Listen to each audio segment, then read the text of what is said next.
penalty in a second, but there's quite a lot to unpick, isn't there, in the actual awarding of that penalty? Yeah, it's a tale of a number of corners within the game, and one of the main ones was the penalty that was given, and VAR rearing its head again, and we're looking at Casemiro, and the sole purpose of Mount and Shaw is to clear the path and block the players, and I'll say it, hold the players of Fulham to stop them getting in challenging. Now, Cunny almost does that for them, but there's no real appeal from any Manchester United players. And one of the reasons, as they said, it was given that was Bassi was the initiator, the person who fouls first within there. And we look, Luke Shaw's already got hold of Munoz in there, and Mason Mount is going in. They both instigate the move.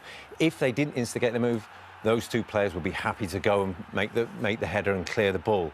We can see that, yes, Calvin Bassey does throw him over the leg, his own leg, but within that, you've got a number of fouls already being committed. And if there's any doubt, we can see the other arm there of both players holding the play. Now, they have no intention of going playing the ball. So their sole purpose is to hold and foul the Fulham players, and that's what they've done. So it's a really dubious call, or unclear. So in the eyes of VAR, there's enough doubt in there to stay out and just leave it as a football in motion. You can't do that, as Calvin Bassey said. He's admitted himself, I shouldn't do that. But Troy, have you ever had a referee come along and try and put you off after giving you a penalty? Because it did help. He says it didn't, but it did. I think, Bruno, fair play to him, he's fronted up there, but it has knocked him off his stride, because normally he'd be more composed now and he passes it in, but he actually lashes this one, and a little bit of pressure, and I think for Amorim, he just wants that moment. They started the game off so well, and they haven't got the goals, and he must be thinking, what have I got to do to just get the win over the line? Cunha hitting the post, then that missing the penalty, the game could have been out of sight. And then there was more controversy in the build-up to the goal itself, and another situation where a foul could have been given. Mm-hmm. Yeah, absolutely. And for me, it's a tweak that Man United did. So you can see here with Fulham, they overload the front post here, so they've got 4 in there in the areas here. So Man U would target the back post, as Rob has just alluded to. But if we move it on to the second half, again, same setup, but now Man United at half-time have deliberately moved it to the back post. They've got Yoro and Bassey here. I want you to keep an eye on Bassey. Great ball in for Brian and Burmo here. Again, got that quality. But he just pushes him in the back there, Lenny Yoro, gets the header. Muniz turns his back, which I don't think Marco Silva will be too happy about. But for me, that's a foul.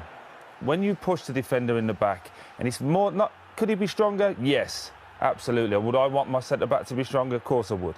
But where the ball lands is where Bassey would have been. So he's moved him out of the way. And here's the perfect example. Look, the 2 hands in the back, pushes him just enough off balance. It's a poor header, but ends up going in the back of the net. But for me, that's a foul. It has a direct impact on the goal. Mm-hmm. And you're looking for VAR, when you have something clear and obvious that has a direct impact on the goal, you flag it, and then you ask the referee to go over. Bassey was saying afterwards, wasn't he, that he was told that it didn't have a direct impact, which is why it wasn't given as a foul, but clearly it did. Yeah. Well, you're looking at VAR to say you should have stayed out of the first one and actually stepped in with the second one and got it the wrong way round. Let's talk about some positivity, and Fulham's substitutes are certainly that, aren't they? Dynamic, energetic, changing the game for them. Yeah, and again, we're going to get onto the benches afterwards, but for me, I think Fulham have been great. Since the back end of last year, they've scored 19 goals now with their subs, and every sub that they made was an attacking one with more positive impact. And as soon as we break to it, look, you got Jimenez, Smith-Rowe, Harry Wilson on the other side, all running forward. Again, but when the changes for Man United, for me, goes wrong, because this would have been Ahmad, he would have turned inside the set. But even Dalot on this, just set it to Fernandes. Look, it's 3v2 on the top line. Just manage the game. He doesn't, for some reason, tries to turn out. It won't be great on the front foot. And this is another substitute here with Robinson, and he makes this goal for me. Lovely little ball here. He could have stood at Amari's work, but look, he runs into the space. In that, he moves Lenny Yoro, Ugarte, and even Dalak goes with him as well. But he forces the lit to come across. He now opens up that space, and look at all good forwards. Emmanuel Smith-Rowe, he just looks at there, runs in, runs off Bruno Fernandes and scores. And for me, Fernandes is at fault in this, and I'm going to show you why here. Just as that goes now, look, you can see Smith-Rowe to his left. Everyone's body position is moving forward. Now they're all locked in, man for man. He can't let that player go because he has to wait for someone to take him off him. Unfortunately, he does. It's a wonderful ball from Alex Iwobi, and it's a lovely deft finish from Smith Rowe, but Man United have themselves to blame.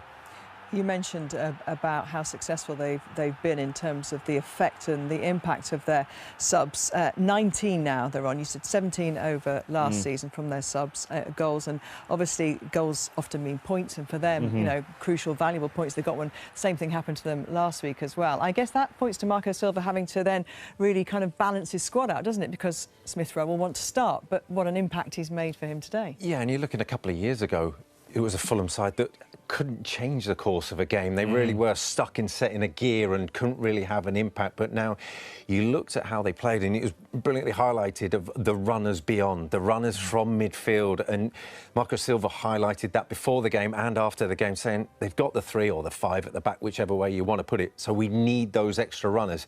They had them in abundance on the bench, and you just had to wait for that time. And it's selling it to your players to say, you're on the bench, but you're going to have to make this impact in the game. And they're doing it time and time again. And when you look at those two benches, Manchester United and Fulham, and you think about the fact that Fulham have spent about £400,000 in the transfer window, and Manchester United considerably more. Yeah.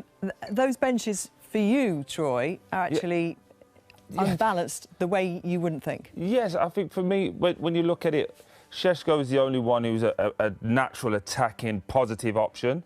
The rest of them, again, Xerxes had a poor season. Man United fans are not sure. Mainu and Maguire, Ugarte, they're all like-for-like subs. When you look at Fulham, they can make defensive changes, they can make attacking changes, they can change formation. Just seems more well-rounded. So for me, it just looks as if that Man United have got so much work to do. And also, they have to leave people out. Your Garnachos, the Sanchos. The decisions that they've made is actually hampering them. So they need to get rid of these players quickly, or they've got to put them in, because now they're killing themselves. So with that in mind, and the transfer window coming to a close, you know, very soon, what do they need to do in this next business? week or so? Quick. They need to get out to get in, because they need options on the bench. Do they need a keeper? And a keeper. If Onana's not your man, India is certainly not your man. Yeah. Yeah. Nervous today on corners. Yes. An understatement, to say the least. On that, yeah.